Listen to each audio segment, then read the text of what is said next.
새벽 3시를 조금 넘긴 시각, 서울 마포의 한 영상 편집실 모니터에는 익숙한 듯 낯선 장면이 재생되고 있었다.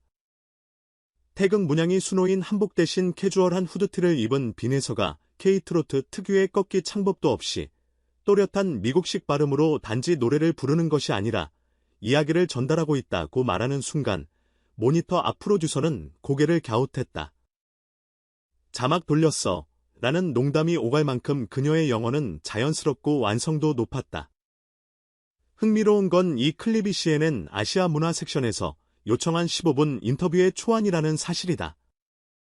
인터뷰 끝부분에는 사회자가 유학을 다녀왔느냐고 묻자 빈혜서가 웃으며 여권의 도장도 아직 몇 개 없다고 답하는 장면이 담겨 있었다. 제작실 안팎에서 터져나온 감탄과 탄식의 합창은 그날 새벽 편집실의 공기가 유독 뜨거웠던 이유를 설명해준다. 사실 트로트계 원더키드로 불리던 그녀가 영어 실력으로도 주목받기 시작한 건 불과 6개월 전부터다. 지난해 연말 한국어와 영어를 교차로 섞어가며 진행한 유튜브 라이브가 45만 동시 시청자를 찍자 국내외 음원업계는 두 귀를 의심했다. 실시간 채팅창엔 샵사인 K밸러드, 샵사인 K솔 같은 해시태그가 속출했고 베네수엘라 팬들은 스페인어 자막을 자발적으로 올려 조회수를 끌어올렸다. 그때까지만 해도 발음이 좀 좋네 정도의 반응이었지만 올해 초 로이터가 찍은 짧은 길거리 인터뷰 클립이 SNS 슈폼 채널에 퍼지면서 상황은 180도 바뀌었다. 인터뷰 도중 빈혜서는 통역 없이 트로트는 국경을 넘어선 구전설화 같은 장르라 설명했는데 구전설화, 오렐 트러디션, 라는 표현을 자연스럽게 끼워 넣는 센스가 글로벌 시청자들에게 강렬한 인상을 남겼다.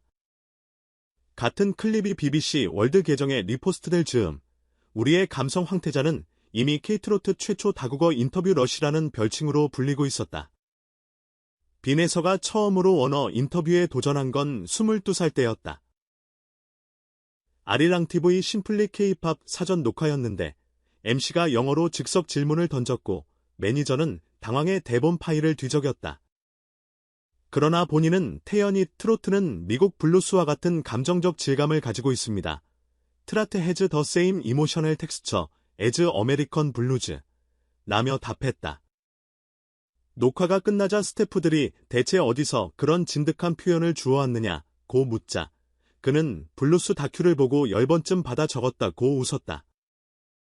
그 한마디 덕분에 통역사를 포함한 현장 인력 3명은 바로 해고 위기에서 벗어났고 K-팝 걸그룹을 찍던 촬영팀까지 구경을 왔다니 작은 돌발 상황이 현장을 얼마나 발칵 뒤집었는지 상상하기 어렵지 않다.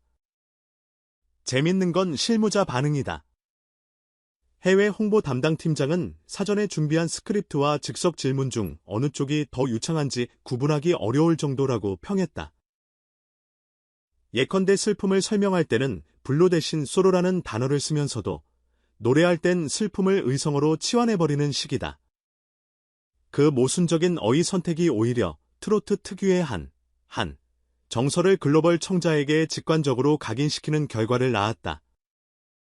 인터뷰를 진행했던 영국 평론가 케이트 피어스는 빈혜서의 영어는 유창함보다 표현의 질감이 돋보인다며 사람 냄새 나는 서사와 맞물려 시적 긴장감을 만든다고 평했다.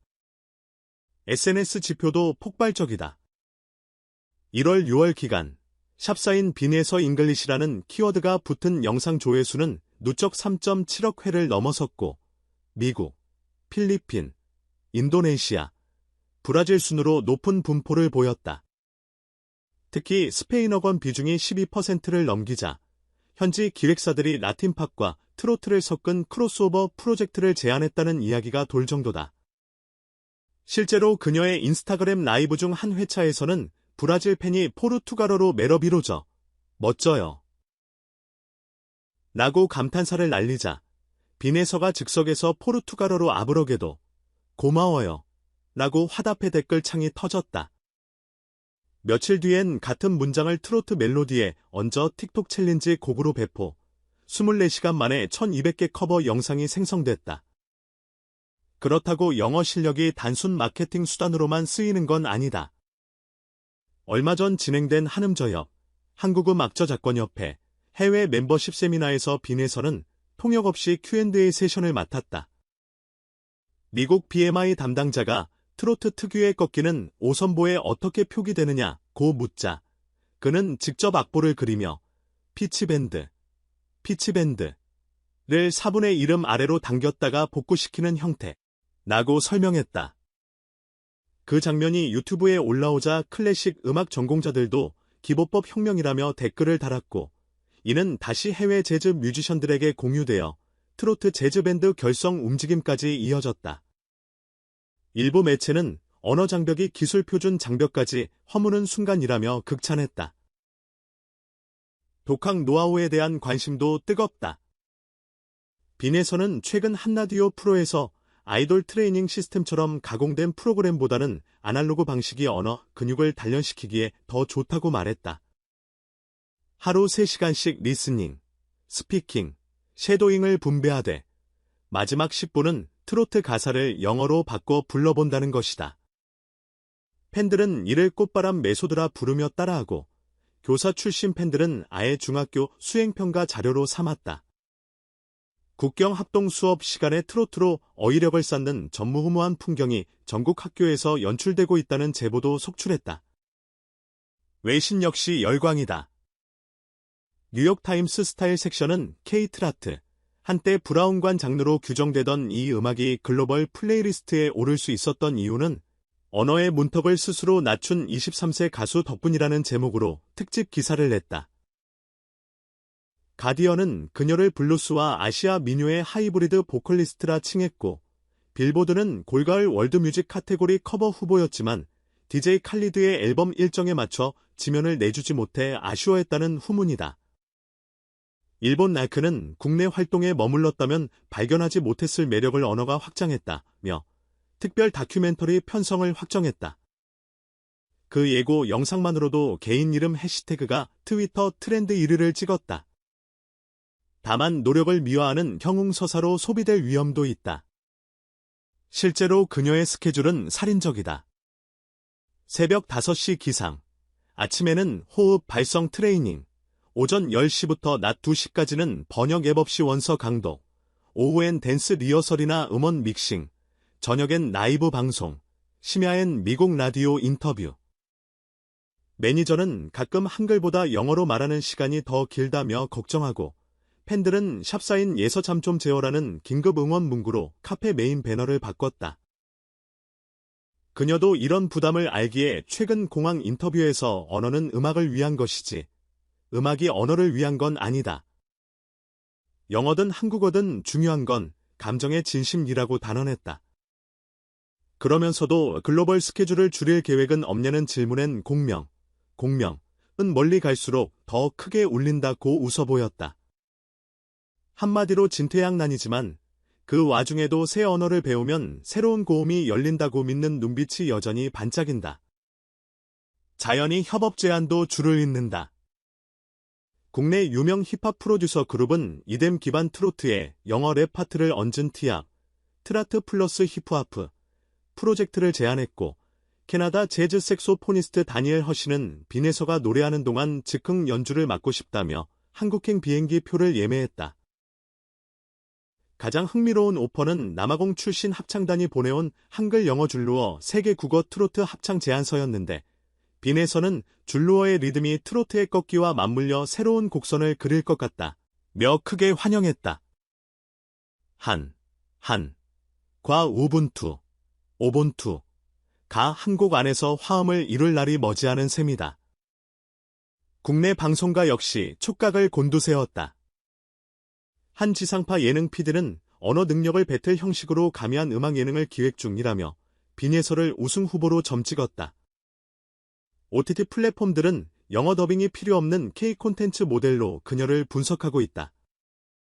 실제로 한 미국 OTT는 빈에서 단독 뮤지컬 라이브를 11개 언어 자막으로 동시 스트리밍하며 한국판 나라랜드라는 부제를 붙였다. 스트리밍 후 2시간 만에 북미, 남미, 유럽 서버가 과부하로 지연되는 바람에 긴급 증설이 이뤄졌는데 플랫한 금속성 트로트 사운드가 전 세계 가정집 스피커를 진동시킨 순간이었다. 반면 영어 중심의 전략이 한국 정서와 충돌할 수 있다는 우려도 있다. 한 문화평론가는 트로트가 가진 고유의 언어 유희와 방언적 리듬이 영어 변환 과정에서 희석될 위험을 지적했다. 이에 대해 빈에서는 로컬리티는 콘텐츠의 모국어가 아니라 인간의 목소리가 만든다고 응수했다. 실제로 그는 마지막 후렴구에서 영어 가사를 유지하되 느낌표 한 글자를 한국어로 남겨두는 방식을 고수한다. 예컨대 미 파즈 나의 평화로 흥을 돋운 뒤 다라를 붙이는 식이다. 그러면 한국 관객도 낯설지 않고 해외 관객도 이국적인 울림을 즐긴다. 언어와 음악 사이 경계선에 걸터앉은 그만의 밸런싱 아트다. 이제 남은 과제는 체력 관리다. 9월엔 일본 오사카, 10월엔 미국 로스앤젤레스, 11월엔 호주 시드니, 12월엔 브라질 상파울루까지 4개 대륙 월드투어 일정이 잡혀있다. 공연 러닝타임은 평균 150분, 그중 최소 40분은 현지어, 애드리브를 녹여내는 라이브 번역 구간으로 비워뒀다. 매회 언어가 바뀌므로 통번역팀, 현지 가사 코치, 발음 트레이너 등 30여 명이 동행한다. 하지만 빈에서는 언어와 음악, 두 마리 토끼는 함께 달릴 때 더 빠르다며 스스로를 채찍질한다. 팬들은 안쓰럽지만 멈추지 않는 진심이라면 끝까지 달려보라는 메시지로 응원봉 대신 스터디 플래너를 선물한다. 노래를 향한 갈증과 언어를 향한 호기심, 그 두 겹의 목마름이 서로를 더 깊게 파내려가는 아이러니다. 결국 이 모든 현상을 한 문장으로 정리하면 이렇다. 빈에서는 지금 트로트라는 토종 장르의 영어라는 글로벌 엔진을 달아 하이브리드 슈퍼카를 만든 셈이다. 시동을 걸 때 울리는 폭발음은 여전히 국악계름의 한이고 가속 페달을 밟자 튀어나오는 질주는 세계 무대를 향한 언어의 파동이다. 그리고 이 드라마틱한 엔진 소리는 그녀가 빨아들인 책장 냄새, 필사 노트의 잉크 냄새, 한밤중 독하게 땀 냄새로 윤활유를 삼아 더 멀리, 더 빠르게 달려간다. 노래는 언어를 타고 춤추고 언어는 노래의 날개를 달고 날아오른다는 그녀의 말이 오늘도 전 세계 어디선가 이어폰을 꽂은 채 자막 없이 라이브 스트리밍을 기다리는 수만 명의 팬들에게 그대로 전해지고 있다. 이제 우리가 할 일은 단 하나. 다음 라이브 번역 구간에서 그녀가 어떤 단어를, 어떤 음으로, 어떤 표정을 실어 날릴지를 호흡을 죽이고 지켜보는 일뿐이다.